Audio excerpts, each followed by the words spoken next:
This is a guided meditation session. Please take a seat in a comfortable chair or squatting on the floor. Close your eyes. Keep your mouth closed and breathe through your nose.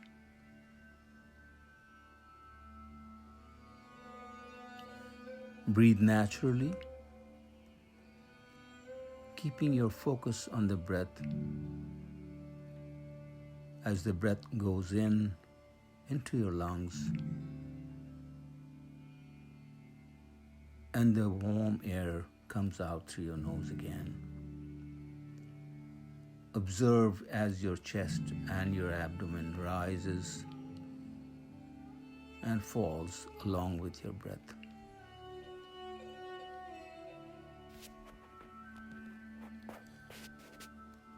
As you focus on your breath, also focus on the sensations on the surface of your body, starting from the head all the way down to the toes.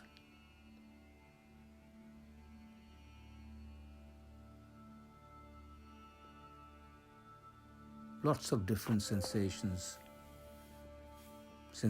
of comfort, irritation, cramps, coolness, warmth. Please observe them without responding to them, reacting to them, or changing your posture.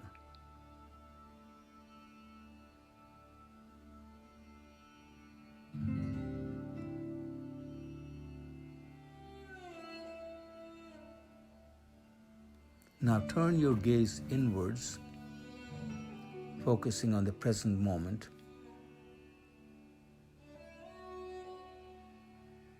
Allowing all thoughts to come and pass without delving in any particular thought. Try not to resist them, just let them come and go.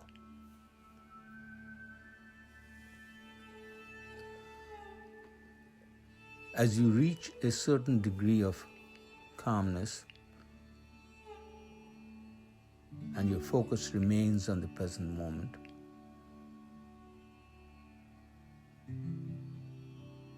you should be at ease and feel calm.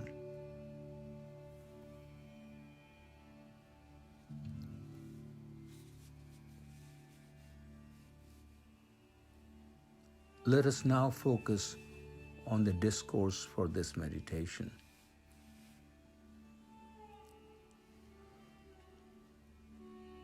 The discourse for this meditation session revolves around pain and suffering.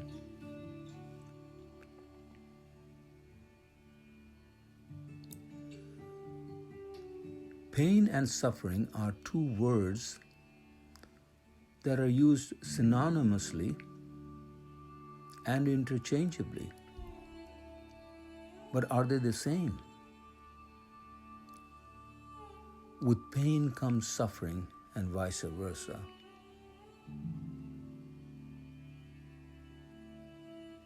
However, there is a clear distinction between the two.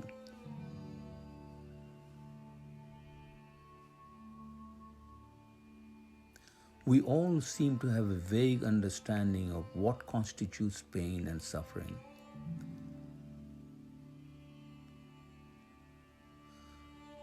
Clarity in understanding these words may help us deal with both in such a way that is conducive to our peace and harmony.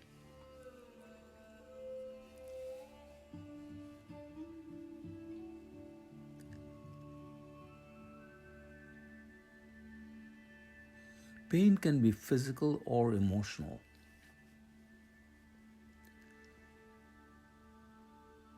Physical pain is something we all have.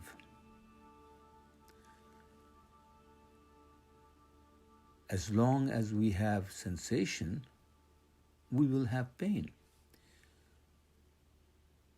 We may have a minor ache which lasts only a moment. And then there are excruciating pains associated with cancer and other neurological problems. There's no way to avoid pain of physical nature. The greatest guru and the simplest man suffers from the same physical pain.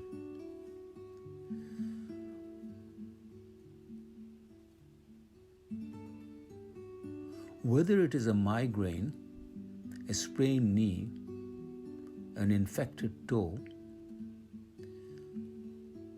we are rarely able to resolve it on our own.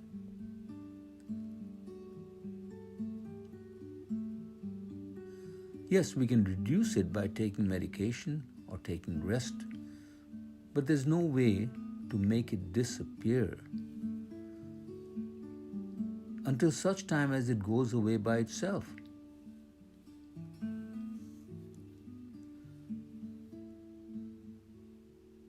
There are those who have a high pain tolerance, just as there are people with very low pain tolerance.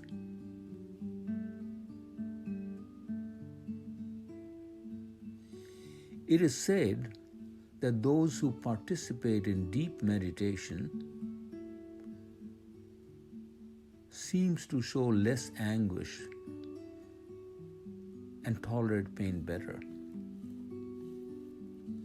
But physical pain, which gets worse with age, is a fait accompli. We humans learn to live with it as best as we can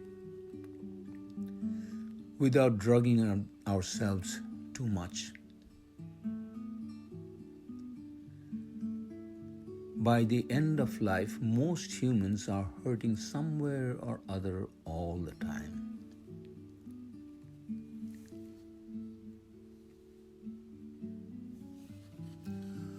Suffering and or emotional pain is quite different.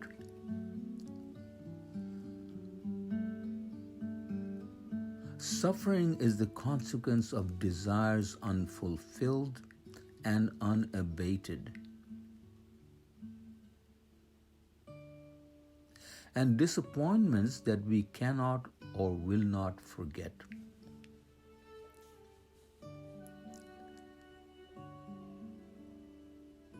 The fulfillment of one desire leads to the next and to the next in an unending process that usually leaves us forever unsated and exhausted.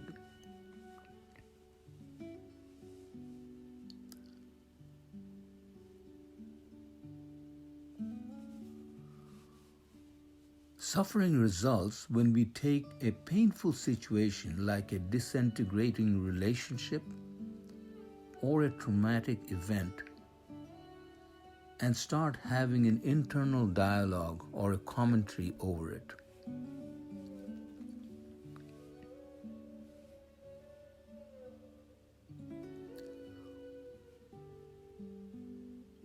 All our thoughts, emotions, feelings are invested in it in such a way that we become part and parcel of the problem itself.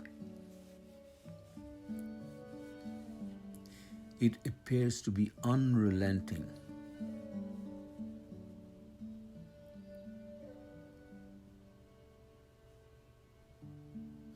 We seem to own the emotions that rattles us with crescendos that ultimately become unbearable.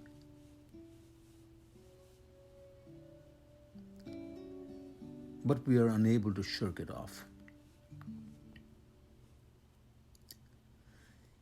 It is the repetitious process of rehashing what went wrong and why. But the only way out of suffering is to stop that process as soon as it starts or soon thereafter.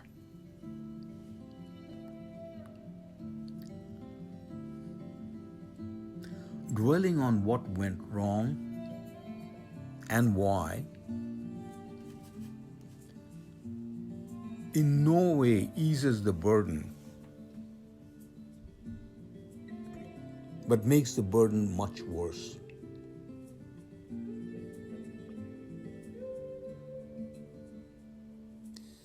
It is a choice we make. It is an option we take.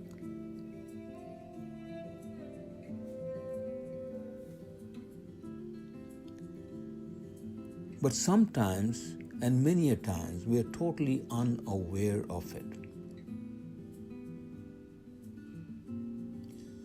We feel it is the normal process of our self-analysis. We seem to be compelled to do it and ultimately become imprisoned by it.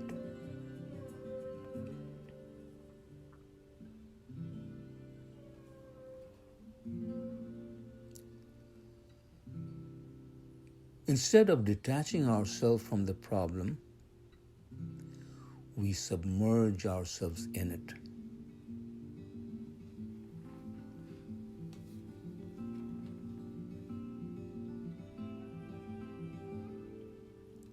Now I will switch to the first person singular.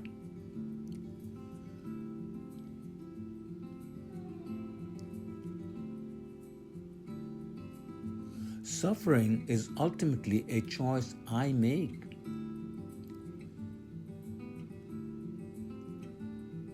Instead, I could focus on the true self, the formless self, and detach myself and rise above it.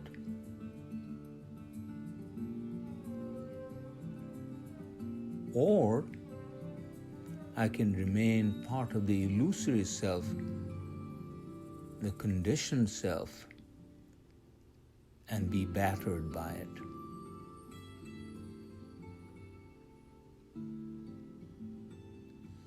The true self connects with the divine, while the illusory self is still fighting pitched battles with insignificant players on the ground, responding to the petty and the mundane.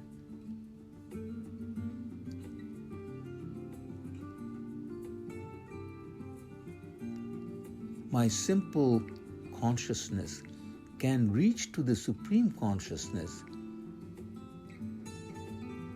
at which time there is no subject, no object. There is no beginning, no end. There is no death. Because the true self remains eternal, effulgent.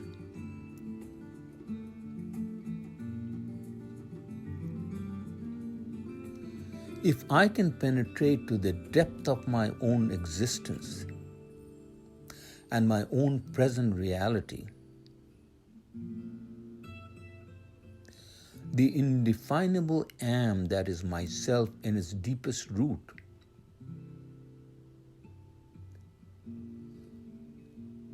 then through this deep center, I can pass into the infinite I am, which is the very name of the Almighty.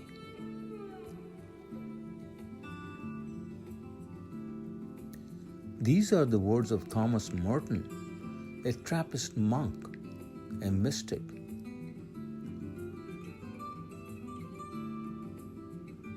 He has shown how spirituality can go beyond religion.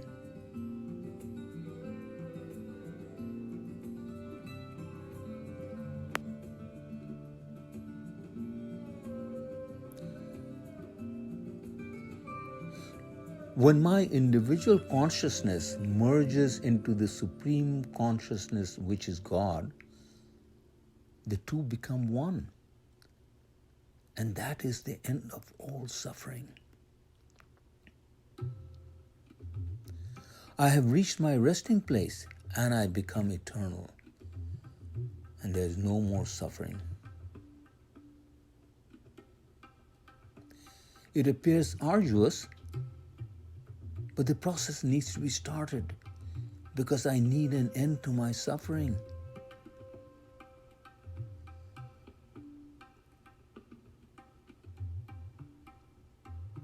Through perseverance, through meditation, I can break the cycle of thoughts and forms, transcend myself to and merge with the Supreme.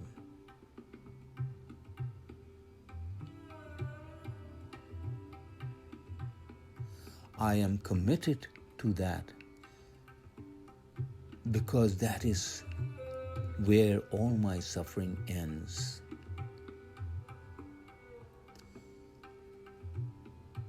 Please continue quiet meditation until my voice reappears.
You may open your eyes now and relax.